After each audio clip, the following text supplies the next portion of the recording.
Nos fuimos de Semana Santa con un tema pendiente, Espi, y es que nos íbamos a Chile de viaje. Sí. Y estábamos pendientes a ver si el orbe nos capturaba a mitad de vuelo. No ha sido así. No, porque estamos aquí. Ha sido así. Es una decepción, Ya. pero no sé si es más una decepción para ti o para los oyentes de Mindfax, que igual esperaban que no volviéramos. Hay gente que creo que no quiere que estemos aquí, por Ya, algún que- comentario que he leído. Que estaban llamando al orbe, a ver si aparece, a ver si aparece. Se mando- desaparecen estos dos Por favor, una puta vez. así que nada. Nada, hay oyentes de Mindfax chilenos que nos han escrito, les damos las gracias por estar ahí y por mandar sus mensajes. Hemos estado en Santiago de Chile, muy bonito, Sí. muy agradable, nos ha gustado mucho la experiencia, esperemos volver pronto o a cualquier país de la zona que nos lleven a hacer Mindfax, nosotros no nos negamos. Pero hoy en Mindfax nos vamos a otro lado, nos marchamos a Groenlandia. Buscamos los límites de la ciencia, el futuro de la tecnología, el alcance de la mente humana. Esto es Mindfacts. Bienvenidos a Mindfax, donde cada semana buscamos los límites de la ciencia, de la tecnología y de la expansión internacional de este programa. Universal. Eso. ¿Que te imaginas, Espi, que nos coge el orbe, nos lleva a otro planeta y hacemos Mindfax desde O ahí? a otra dimensión. O fuera de la Otra dimensión. simulación. ¡Buah! Fuera del agujero negro.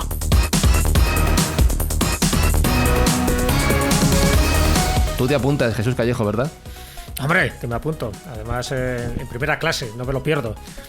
Agujero negro, dimensiones, me estáis tocando las palabras que más me gustan.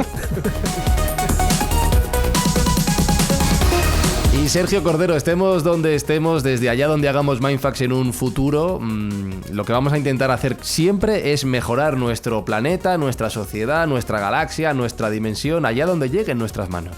Sin duda alguna, vamos a intentar ayudar allá donde estemos, gracias a las escuchas de los oyentes, y en esta temporada estamos ayudando a la Fundación Clipstra a luchar contra las enfermedades raras, o sea que cada anuncio que escuchen, que sepan que es para una buena causa. Y lo dicho, esta semana en Mindfax, después de volver de Chile, nos marchamos todos juntos, eso sí, poneos juntos que nos vamos, hasta Groenlandia.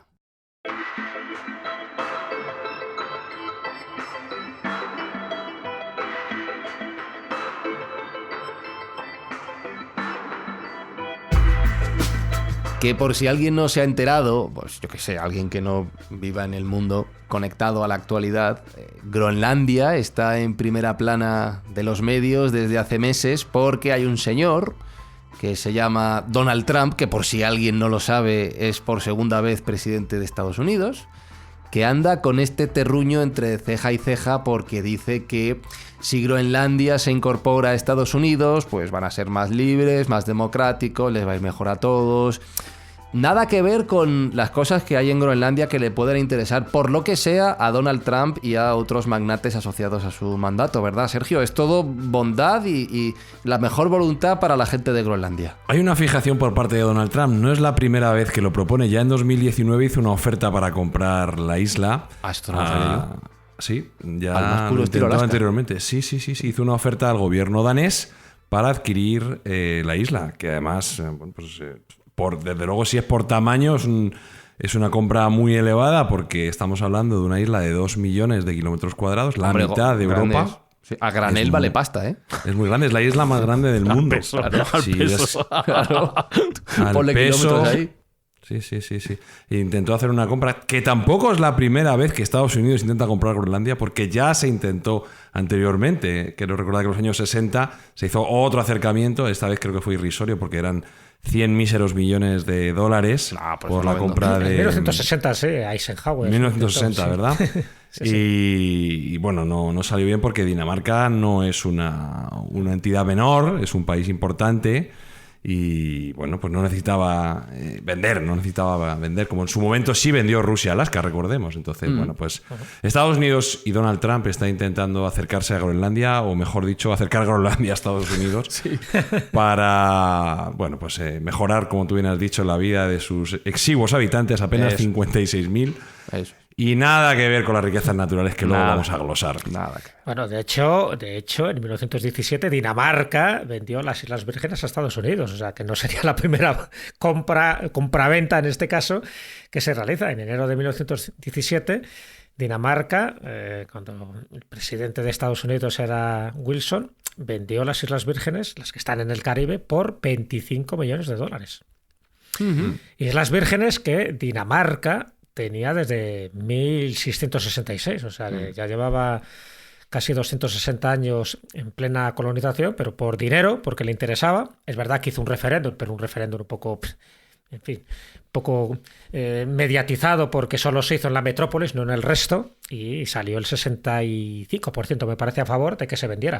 O sea, te voy a decir que no es el primer antecedente donde Dinamarca se quita unas cuantas tierras que no le interesaban. Es verdad que fue en 1917, Primera Guerra Mundial, que Alemania estaba codiciando también esos territorios y se lo quitó un poco de encima por unos cuantos millones de dólares. Pero O sea, que ya al tienen final, precedentes en la compraventa de tierras y de solares. por eso digo que cuidado, que no es la primera ni será la última vez. No, pero lo que pasa es que, Espi, si las Islas Vírgenes valen $25 millones en su momento, que Groenlandia vale un dineral. Medio, no es me comparable. digo yo, claro, eso estará, no sé, como has dicho, al peso, eso... A eso, tú ponle ahí cantidad de árboles y de cosas que hay ahí. Un mogollón de cosas, tío. No, De árboles hielo. no hay mucho, pero hielo hay todo el que Sí, quieras. árboles hielo, no hay. claro. Árboles- Ya. Pero curioso, en ese tratado de 1917, una de las cláusulas es que renunciaba expresamente Estados Unidos a comprar Groenlandia, porque ya entonces se hizo también una oferta por Bueno, Groenlandia, entonces se Pero renunció.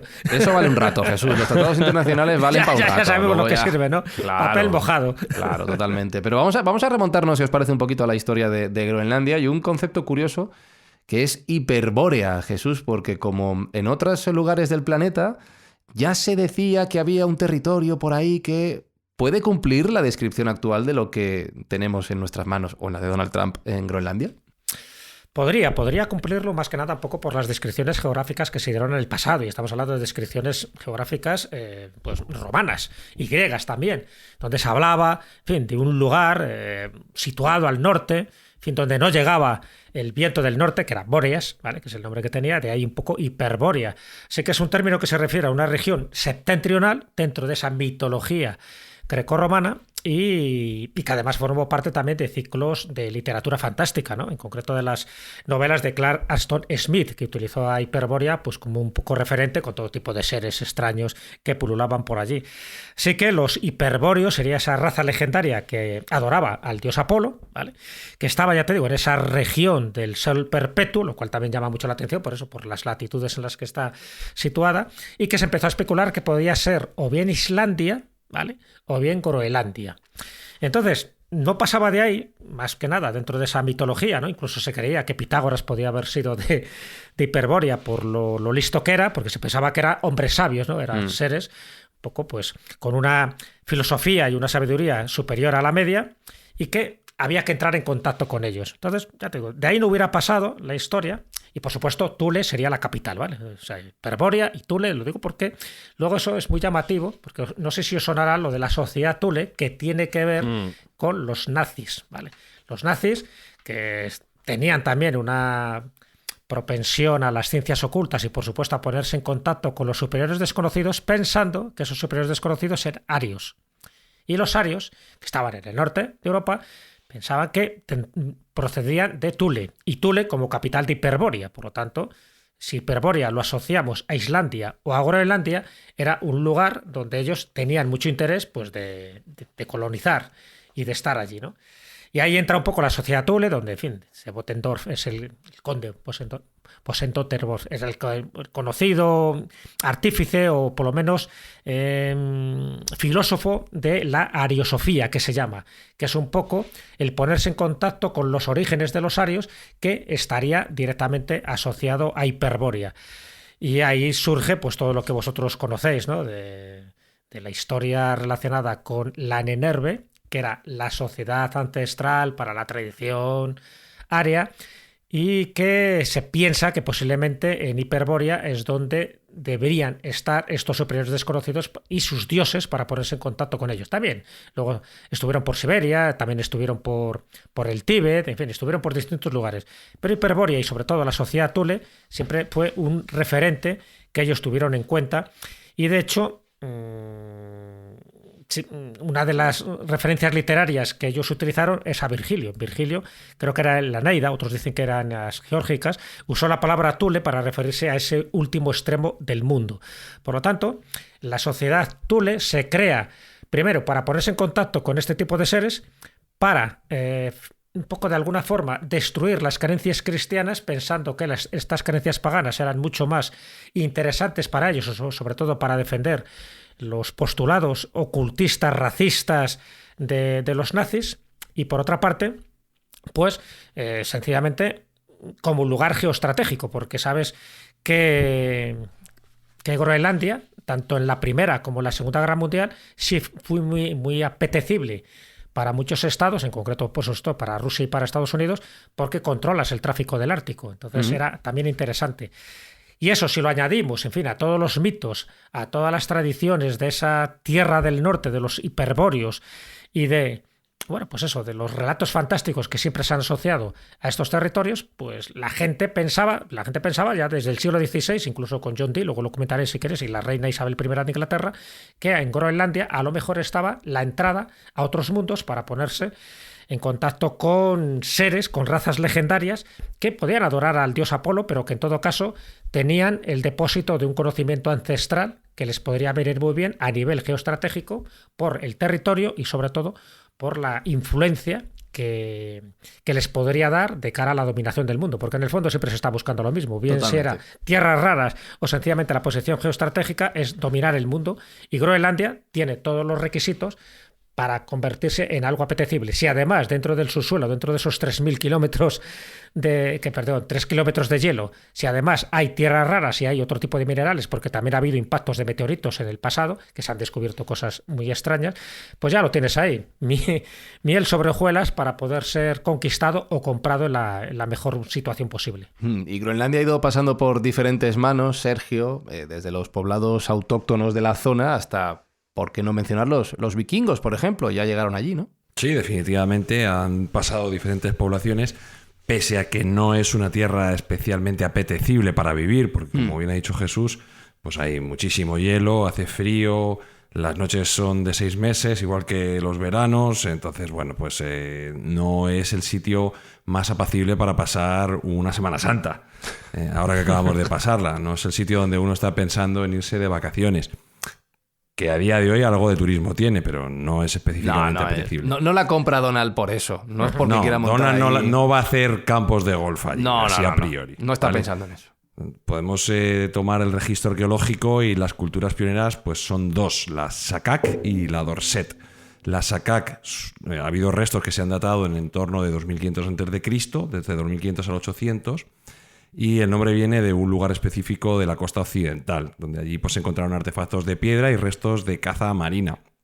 Hay que decir que esas tecnologías eran bastante avanzadas teniendo en cuenta las pocas posibilidades que tenían, porque no hay casi madera ni minerales fácilmente extraíbles por estar tan cubierto de hielo como está toda la región. Entonces, bueno, se encontraron algunos utensilios y demostraron que había una experiencia importante en la caza de focas, de aves marinas y en algunos casos de caribúes, ¿no?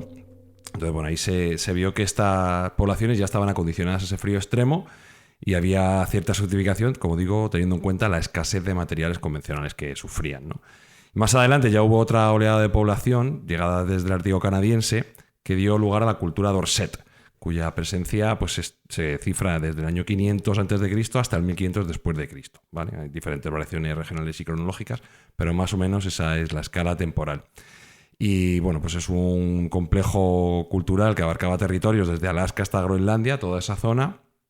Tenían un arte distintivo que estaba radicado en pequeñas tallas de animales en marfil. Ellos trabajaban mucho en marfil, como por ejemplo pues, diferentes cornamentas y dientes de focas, etcétera. Y eran pues unos grupos nómadas que se dedicaban básicamente a la subsistencia marina. Aunque ya tenían métodos sofisticados de caza con arpones y conocían muy bien el hielo y las mareas para saber dónde podían interceptar migraciones de animales marinos, que básicamente era de lo que se alimentaban. Pero bueno, parece ser que esta ocupación Dorset fue desapareciendo gradualmente y hubo una cultura adicional. Esta es la que se encuentran los vikingos, por cierto. Esta es. Hubo una cultura adicional que bueno, pues se ha denominado también cultura Thule, que es, como bien decía Jesús, un poco el origen mitológico que utilizó el nazismo, y esta sería la precursora directa de los inuit actuales, ¿vale? Entonces, bueno, no se sabe muy bien por qué hubo ese reemplazo cultural. Se cree que puede tener relación con cambios climáticos regionales, como la pequeña edad del hielo, o nuevos grupos que llegaron con tecnologías más avanzadas, como los kayaks o los trineos de perros, ¿vale? Entonces eso le daba una ventaja importante en la caza y los desplazamientos y pudieron sustituir un tipo de población por otra. Y aquí en esta ya nos encontramos la llegada de los vikingos, concretamente Eric el Rojo y su colonización que trajo. Que creo que Jesús tiene una explicación de cómo ya hubo una campaña de marketing, ¿verdad?, en ese nombre de la isla. Bueno, pues que quizá no hizo muy felices a aquellos emigrantes que acudieron a la llamada de esa tierra verde que no era tal, ¿verdad, Jesús? Greenland. Bueno, yo no sé si es marketing o sentido del humor, porque está claro que si nos ponemos en contexto, estamos hablando más o menos del año 982, que es cuando se supone que llega Eric el Rojo. Eric el Rojo, a ver, él comete un asesinato y en la zona de Noruega, donde estamos, y le exilian a Islandia, ¿no? Al sitio más perdido. Venga, a Islandia, te pierdes ahí para que te mueras de hambre y de frío. Pero el tío, pues era un explorador, entonces es verdad que va allí con un grupo de personas, también tiene sus naves, y entonces lo que hace es explorar tierras más al oeste de Islandia. Entonces ahí es cuando se supone, está prácticamente demostrado que estos navegantes islandeses ya topan con otra isla gigantesca. Todavía ellos no sabían exactamente que era una isla, pero que era Groenlandia. Y Eric el Rojo es el que da el nombre de Groenlandia, es decir, Tierra Verde, probablemente pues como una estrategia de marketing para atraer a los colonos islandeses, porque lo que quiere es que vayan para allá, para que se vaya colonizando y sobre todo crear un nuevo territorio a sabiendas de que prácticamente todo ese territorio estaba cubierto de hielo. En esa época, estamos hablando prácticamente alrededor del año 1000. Se sabe que si nos vamos más atrás en el tiempo era mucho más verde de lo que es ahora, pero bueno. Pero en la época que llegan los vikingos, Groenlandia, una palabra noruega, significa tierra verde, y efectivamente donde se asientan pues la mayoría, y ahora se sabe más o menos el 77% de su superficie está cubierta de hielo. O sea que, y en aquella época me imagino que aproximadamente estaría por ahí. Y a su regreso a Islandia, Eric, pues, ¿qué hace? Pues hablar maravillas del nuevo territorio que se ha encontrado. Mira, he encontrado Groenlandia, la tierra verde, está llena de comida para aburrir, esto hay unas playas ahí. Los habitantes en la cultura dorsé decía que no eran tan agresivos, que como sí lo eran en realidad, ¿no? Así que 10 años después, más o menos, pues es cuando regresa con una flota de barcos y colonos, fundan varios asentamientos en Groenlandia, sobre todo en la costa suroeste, y que perduraron durante bastantes siglos. Y luego, y ahí está la otra parte, un hijo suyo, de Eric el Rojo, que era Leif Erikson, es el que va más al oeste, ¿vale? Y al final, ¿qué es lo que encuentra? Pues ya sabéis que sería Vinlandia, y por lo tanto asociado un poco a las costas de Terranova, lo que actualmente sería Canadá. Y ahí se asentaron y ahí se ha demostrado ya, se ha descubierto asentamientos vikingos, son los primeros descubridores de América 500 años antes de que llegara Colón. Pero bueno, todo sería por ahí, ¿no? Sería desde Noruega, llegan a Islandia, y de Islandia llegan a Groenlandia, y un hijo de Eric el Rojo llega a América del Norte. Y la pregunta que queda para mucha gente es, además tú has dicho antes, Jesús, Dinamarca, que es un país importante, a ver si no quiero hacer de menos a Dinamarca, pero claro, Groenlandia es chorrocientas veces más grande que Dinamarca, y tú mismo has dicho que Eric el Rojo venía de Noruega. Entonces, ¿por qué por qué Groenlandia pertenece a Dinamarca y no a Noruega o un país más grande? Sí, fíjate, y además que estamos hablando de 3.500 kilómetros de distancia, por lo tanto no hay ningún tipo de afinidad ni cultural ni geográfica para nada, ¿no? Pero bueno, es verdad que durante tiempo tanto Noruega como Dinamarca estaban asociados, eran países dentro de Escandinavia, entonces sí que había todo un acuerdo comercial, político, religioso incluso, porque fíjate que las banderas, la primera bandera del mundo es la Dannebrog, que es la bandera de Dinamarca, que por cierto tiene que ver además con un acontecimiento bélico donde aparece un poco como la batalla del puente Milvio, ¿no?, de Magencio y Constantino, que aparece una bandera que cae del cielo, y esa es la Dannebrog, una bandera que consideran que es un signo positivo para vencer en la batalla, ¿no?, el rey Valdemar en aquella época. Y desde entonces esa bandera con una cruz es la que adoptan todos los países escandinavos. Si te fijas, todos tienen la bandera con distinto color, pero es una bandera con una cruz ladeada, por lo tanto es una cruz cristiana como tal.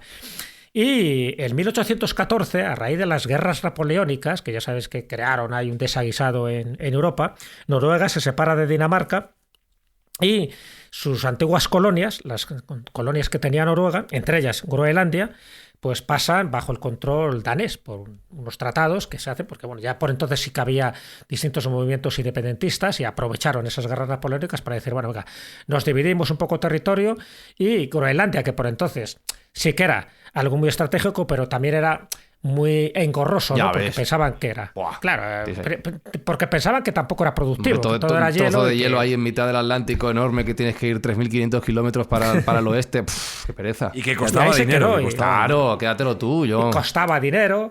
Y bueno, y Estados Unidos sí que lo intentó comprar, como antes comentó Sergio. Al final se convierte en una provincia autónoma en 1979 y, curiosamente, no es territorio de la Unión Europea, Groenlandia. Está claro. O sea que Ya está estoy- ahí asociado.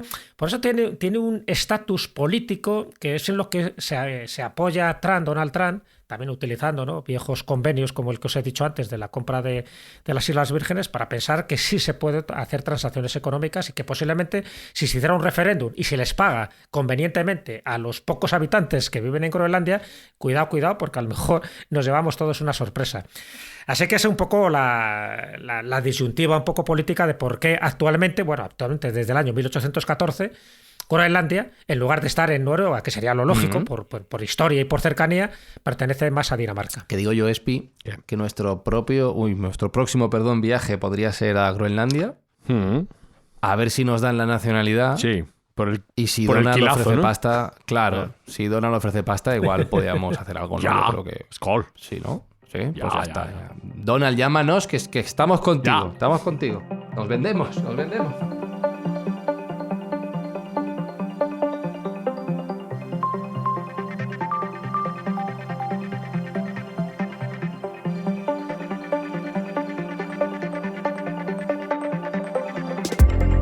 Estamos hablando de un territorio enorme, pero bien decíais que está lejos de todo en realidad, pilla a contramano, pero ya Jesús apuntaba su importancia territorial y estratégica, Sergio, que es lo que provoca que efectivamente haya despertado el interés de grandes potencias a lo largo de la historia. Bueno, geoestratégicamente es bisagra entre América, Europa y Rusia, o sea que la posición que tiene es interesante. Bueno, claro, y Rusia, alguien dirá, estratégico. pero espérate, que Rusia está muy lejos, pero claro, por el Ártico está cerquita. No está tan lejos, está muy cerca. Y hasta China está declarando sus opciones de intervenir en la zona, porque al final el Ártico es algo muy goloso para todos, y teniendo en cuenta que se está deshelando y que cada vez hay más pasos naturales para que los barcos puedan moverse por allí, pues eso está creando un corredor que tiene muchos intereses y muchos padres, por así decirlo. Entonces, como te digo, hasta China está invocando también su preponderancia en la zona. Pero sí, definitivamente Estados Unidos y Rusia son los dos actores principales que tienen intereses tanto estratégicos, políticos, como económicos y militares, porque al final es una posición interesante para atisbar a la potencia contraria, por así decirlo. Bueno, y en el fondo está en manos de un país, Dinamarca, que claro, militarmente no es una potencia, comercialmente no es una potencia,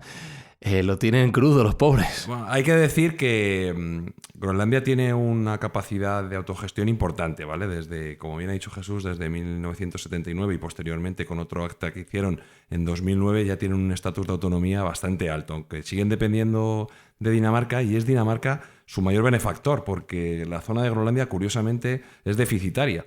A Dinamarca le cuesta un dinero elevado tener ese territorio, mantener ese territorio con su población activa, que es, como he dicho, una población muy pequeña, 52.000 personas censadas aproximadamente, lo cual da una densidad de las más bajas del mundo, y lo cual, al tener tan poca población, pues dio pie a algo que has comentado tú, a la posibilidad de que los americanos compraran a cada uno de sus nacionales pagándoles $1 millón para que votaran en favor de una secesión por parte de los groenlandeses de Dinamarca y una adhesión o una anexión a Estados Unidos. Joder, entonces, en realidad, a ver, que en no es- términos económicos tiene sentido, porque son 55 billones, 55.000 millones, 55 billones Claro. americanos, que eso es lo que Estados Unidos en un tuit de bolsa gestiona en 10 segundos. O sea, teniendo en cuenta la capacidad de destrucción económica que tiene con sus acciones, es un dinero mínimo para ellos. Bueno, una propina pero de lo aún que puede hacer así, una mañana. objetivamente es mucho dinero. 55.000 millones de dólares no se gasta a la ligera en cualquier cosita, con lo cual ya te está hablando del valor económico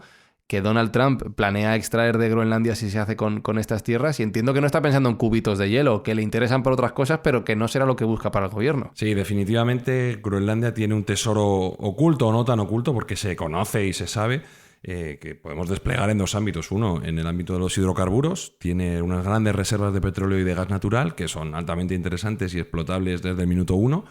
Lo que pasa es que, bueno, se hizo un referéndum en Groenlandia y la población, que es mayoritariamente inuit y que tiene, bueno, ciertos valores ecologistas, descartaron la explotación inmediata de ese tipo de yacimientos. Adiós. Por no perjudicar a su entorno, a su flora y a su fauna, que, bueno, no es muy masiva, pero desde luego es la suya. Y ellos Así no tienen esas progresamos. creencias. Sí, no progresamos. Imposible. Estos verdes ahí dando la gata siempre. Imposible. Sí, sí, sí. Y sobre todo, lo más interesante aparentemente para los intereses americanos es la tremenda presencia de tierras raras y capacidades mineras que hay en la zona. Aquí Pero a lo empezamos mejor es entendernos ya. casualidad. A lo mejor es casualidad, pero se estima que Groenlandia podría contener el 20% de los yacimientos de tierras raras del mundo. Ya. Unos bienes que, recordemos, China manipula en un 80-90% de la gestión mundial. Es decir, estos materiales que son esenciales para la electrónica más avanzada, que son 17 elementos químicos, que son metales, y que, aunque tengan ese nombre, no son tan escasos como se sugiere, sino que simplemente están muy dispersos. Entonces es difícil extraerlos y es difícil refinarlos, ¿vale? Aparte, cuando se encuentran tierras raras, también se encuentra normalmente uranio, allá donde se encuentran. Joder, vaya tierras combo, raras. Madre mía, tiene de todo. Es un combo bastante bueno. Lo que hay que decir que Groenlandia no necesita el uranio porque no tiene centrales nucleares, sí que tiene una capacidad hidroeléctrica que abastece al 70% de las necesidades del país. Evidentemente hay mucho agua, a la vista está. Solo con el deshielo ya se puede producir muchísima energía, y también descansa bastante en la energía eólica. Tiene bastante viento y eso se está utilizando para generar toda la energía que requiere una población tan pequeña como estos 52.000 habitantes que hemos dicho. Pero sí que es cierto que, bueno, pues romper el monopolio de China, que como digo, está entre el 80 y el 90% a nivel mundial, con una disrupción, teniéndolo al ladito de casa, pues es altamente goloso para los Estados Unidos. Claro. Porque hay que decir, cuando se publique este programa, no sé qué habrá pasado, pero una de las retribuciones que pretende hacer China al respecto de los aranceles de Trump es restringir el uso de esas tierras raras a la industria americana. Y como digo, estas tierras raras se utilizan en todos y cada una de las maquinarias avanzadas, ordenadores, coches eléctricos, baterías, generadores eólicos, en todo allá donde penséis hay tierras raras. Turbinas de viento. Sí, las turbinas eólicas, y bueno, en cualquier monitor o cualquier LED, cualquier cosa requiere de este tipo de materiales.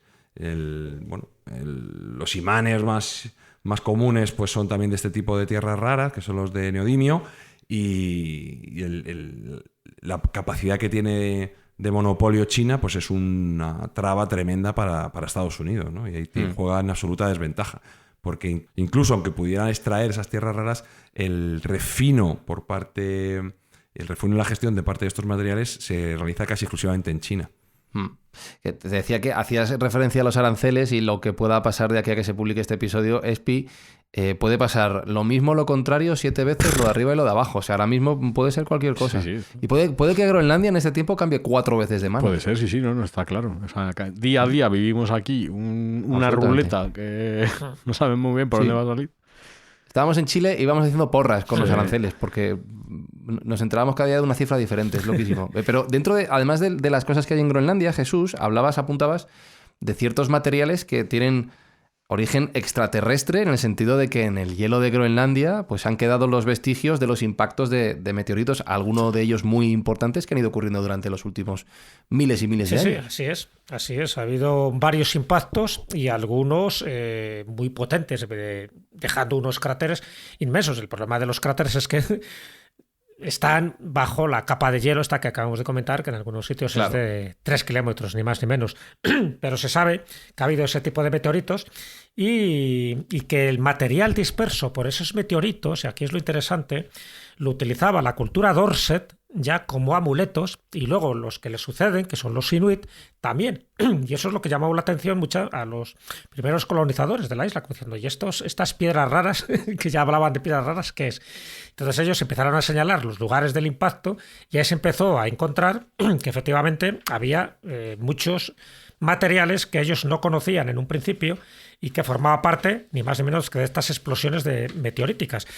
Pero a diferencia de la datación que se había dado, sobre todo en uno de los grandes cráteres, que era de hace 13.000 años, que había caído, que dice que eso pues, pudo haber producido ese cambio climático y que posiblemente pues, por eso se produjo mucho más hielo del que tenía, ahora se ha demostrado que en concreto ese cráter o ese impacto no fue hace 13.000 años, sino hace 53 millones de años. Wow. Es decir, muy cerquita casi de la extinción de los dinosaurios.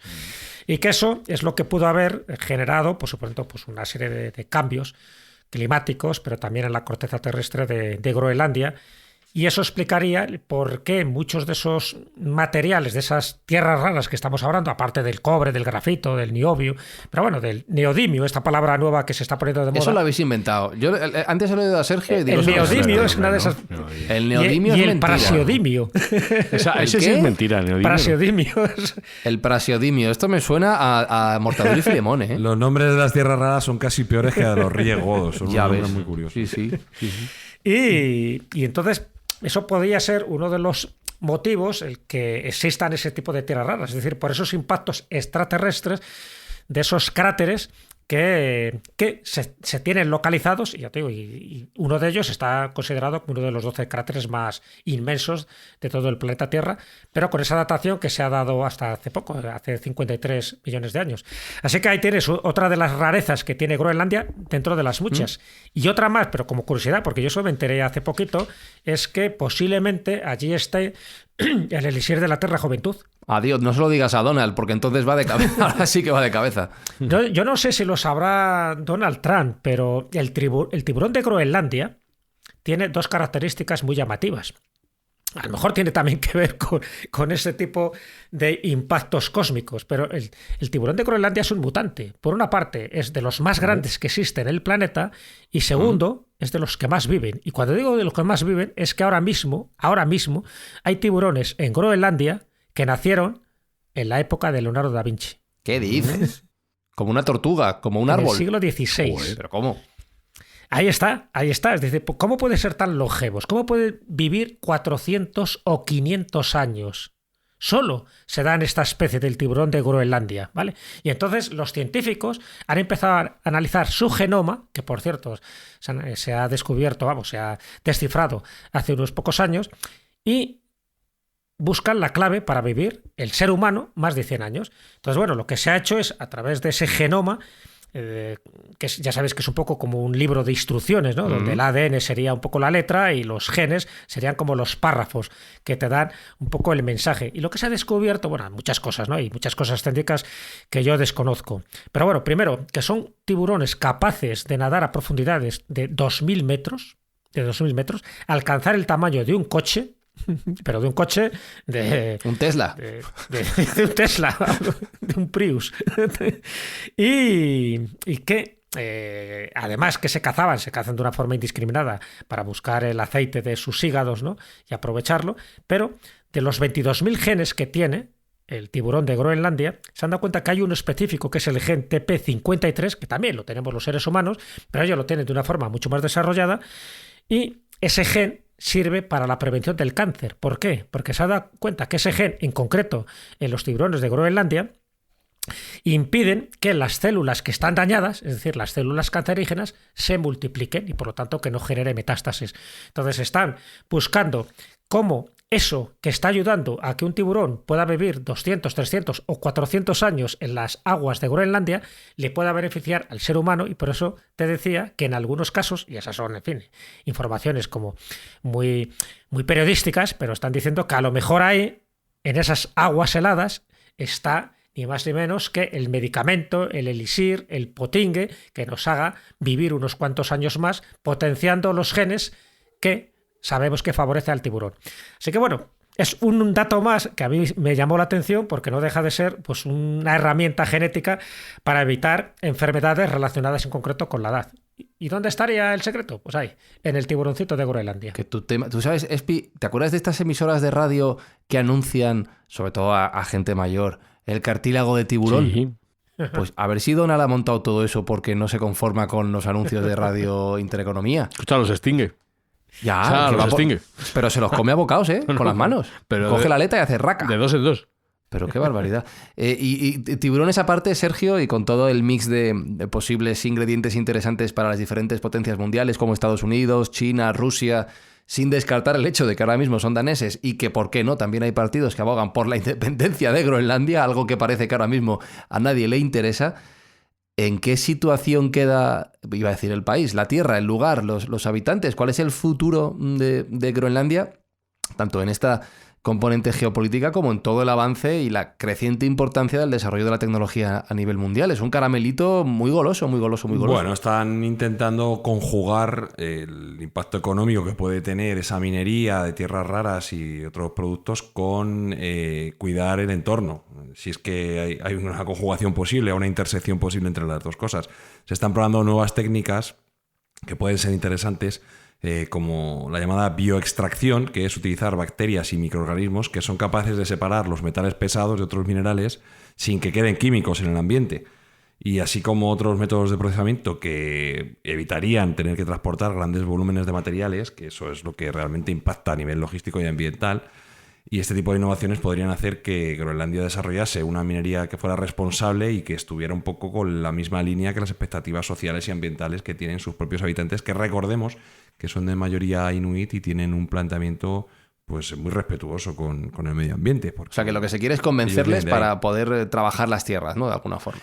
Se quiere buscar una fórmula que no sea dañina para el medio ambiente para utilizar ese entorno en el cual están inmersos. Entonces, bueno, si es una minería responsable y que tiene una capacidad de reciclaje y de no dañar el entorno en el que están, pues igual tiene un apoyo social mayor que el que tienen actualmente, porque bueno, a día de hoy tampoco es que ofrezca a la tierra muchas oportunidades de empleo o educación, no hay muchas infraestructuras tampoco, y los jóvenes se ven abocados muchas veces a abandonar su propia tierra. Entonces pues es una encrucijada compleja, porque claro, las comunidades inuit también temen perder, su forma tradicional de vida, ¿no?, que es la pesca, la caza, y bueno, pues eso no quieren abandonarlo. Sin embargo, a nivel de perspectivas futuras, pues sí que existen tecnologías que pueden implementarse en esa tierra y que puede hacer que se desarrollen económicamente. Por ejemplo, se podría investigar el clima de modo avanzado, puesto que porque Groenlandia está en primera línea del cambio climático, ¿no? El deshielo les está afectando y se sabe ya que hay una migración de científicos que están yendo allí para hacer perforaciones en hielo profundo, donde se pueden extraer muestras de núcleos glaciales que tienen una información muy detallada sobre la atmósfera de hace decenas de miles de años y cómo se compara con la actual, ¿no? Como para un ejemplo, hay un proyecto llamado NEM, que es el North Greenland Emian Ice Drilling, que es un consorcio internacional que ha logrado perforar hasta 2.500 metros y trayendo a superficie... ¿2.500 metros? Sí, 2.500 metros, una serie de hielo... Un tornillo tan largo como para hacer eso ahí. Pues eso y más. Pero bueno, pues con ese tipo de muestras están permitiendo a los científicos reconstruir los patrones climáticos pasados y predecir escenarios futuros con una precisión pues fuera de lo común. Pero hay más. Groenlandia también podría ser una buena plataforma de lanzamiento de satélites. Ya. De tal modo que... Sitio hay, desde luego. Claro, hay mucho sitio, hay poca densidad y para habitacional. Aparcamiento también puede... Si algo sale mal, es para difícil construir, que haya bajas. Que a Donald Trump le gusta mucho. No hemos hablado de eso, sí. Perdón, Sergio, perdón. Hay suelos y, bueno, ya, por ejemplo, la NASA ha implementado allí una estación que es la Kungerslauk Ground Station, donde hay un rastreo de satélites en órbitas polares y donde también se pueden recopilar datos climáticos muy precisos. Entonces, bueno, pues podría ser una plataforma de lanzamiento interesante, y ya SpaceX, por ejemplo, pues está interesando en ver la posibilidad de... Tardaba en salir. De si pudiera ser. Bueno, es que donde toques ahí. El patrón está siempre ahí, ¿eh? Sí. Luego también Groenlandia podría ser faro en el abanderamiento de banderas de energías renovables. Ya hemos dicho que las centrales hidroeléctricas proporcionan casi el 70% de la energía eléctrica del país, concretamente la central hidroeléctrica de Bukesfjord. Espero decirlo en un danés correcto. Y bueno, pues se está demostrando que tienen conocimiento de esas tecnologías y tienen una capacidad de energías renovables muy alta, cercanas al 90%. Entonces, bueno, pues es también un sitio interesante donde se pueden desarrollar ese tipo de tecnologías. Pero sin duda lo que más me ha interesado y lo que más me ha llamado la atención es que podría convertirse en el sitio puntero en el mundo para instalar data centers. Centros de que datos. también faltábamos esta. Sí. Madre mía. Sí. Eso a los inuits no les va a gustar, ¿eh? Pues eso está muy de moda. agua. Bueno, es que te voy a decir, a lo mejor sí, te explico. ¿Por qué? Porque tendría sentido alojar data centers allí, centros de datos, aprovechando que hay muy bajas temperaturas. Claro, no y el refrigerar. coste energético de refrigerar esos servidores informáticos sería muy bajo. Y a cambio, el calor que dan esos data centers podría sufragar la calefacción de los habitantes. O sea, habría un intercambio de calor entre lo que emiten los data centers y el medio ambiente, que sería un win-win para los dos. A Entonces, ver, yo... sobre el papel vale, pero esas cosas no suelen salir bien.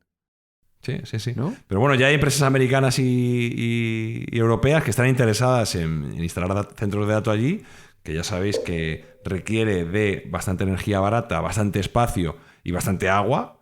Normalmente el agua se utiliza para refrigerar, con lo cual si tienes un entorno tan frío, igual ni siquiera necesitas ese agua, ¿no? Entonces, bueno, pues ese combo hace que Groenlandia sea altamente atractiva para establecer allí estas grandes infraestructuras. Y ya hay algún proyecto piloto que están en marcha en ciudades como Nuuk, que es la capital, donde se busca convertir a Groenlandia en un hub tecnológico y tecnológico ecológico. O sea, sería un combo bastante interesante. Con lo cual, bueno, pues yo considero que son oportunidades que se presentan para Groenlandia y que probablemente conlleven una especialización de la mano de obra y una mejora en la calidad de vida de sus habitantes. Ya verás, Espinosa. Lo primero, los groenlandeses están jodidos. Eso lo tengo clarísimo. La cosa regular. Ya verás cuando Donald se dé cuenta de que existe la Antártida.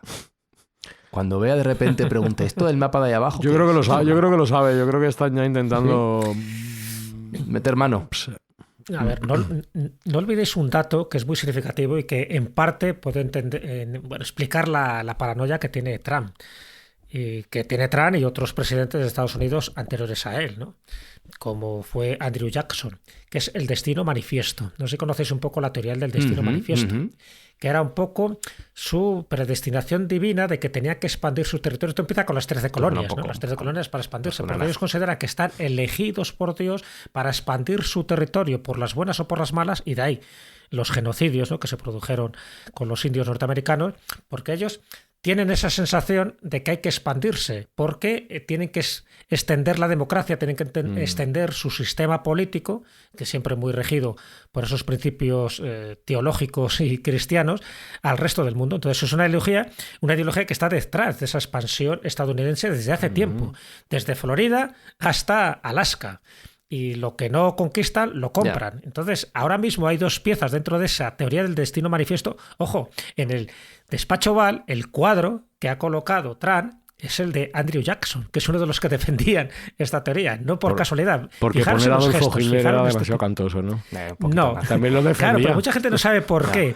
¿Por qué tiene Pero para los admiración por alemanes, este hombre? no para por los este americanos, presidente? que eso tampoco no queda bien ahí. Y en el punto de mira, además de las tierras raras y todas estas cosas que estamos comentando, es expandirse. Y tiene dos objetivos ahora a corto plazo. Uno es Groenlandia y el otro es Panamá. Y Canadá. También ha dicho que Canadá debería ser el estado número 51 de Estados Unidos. Sí, sí, que pero tampoco es por pequeñito. extensión, hombre. Y si ya va, pues con México, ¿por qué no? Bueno, eso le molesta más, yo creo, ¿eh? Eso no le gusta a los mexicanos. Hay una carambola Eso no la ahí trae que podría ser curiosa, y es que esa insistencia en anexionarse Canadá termine con una Canadá dentro de la Unión Europea, que ya hay algunas voces que lo están reclamando, con lo cual sí, hay algunas voces políticas que están reclamando explorar la posibilidad de que, en virtud de las raíces europeas que son evidentes en Canadá, pues dentro de un tratado de libre comercio se desembocase en una Canadá agregada a la Unión Perteneciente Europea. a la Commonwealth, ¿no? Entonces, bueno, Su jefe de Estado es la reina de Inglaterra. Bueno, y tienes unas raíces francesas innegables. Claro, sí, todo puede ser. Y creo que Dubái o Qatar está en la Euroliga. El concepto de Europa también está en expansión, ¿eh? Esto... pero me dan Eurovisión. Claro. Se supone que son Australia. países europeos los que cantan. ¿Y desde cuándo está No, y cantando? Australia, ¿eh? Australia lleva unos entonces años ya, y en fútbol también. Sí, sí. Pues Australia, Sí, pues sí, ¿por qué sí, no sí. Canadá? Pero no lo llames totalmente. Eurovisión. Bueno, Llámalo pues no tampoco. lo llames Groenlandia, llámalo territorio futuro en manos de Donald Trump, de China, de Rusia, de donde sea. Pero eso, que es por ayudar a la gente, y es por ecología, y es por hacer de este mundo un sitio mejor, Espi, ¿no? Es lo que estamos buscando aquí en Mindfast, ellos también. Siempre, sí. Siempre, Sí, lo que siempre, diga, siempre. Donald. Así que nada, si hay algún oyente en Groenlandia, saludos y nuestros mejores deseos para el futuro, porque os va- Apretaos el cinturón.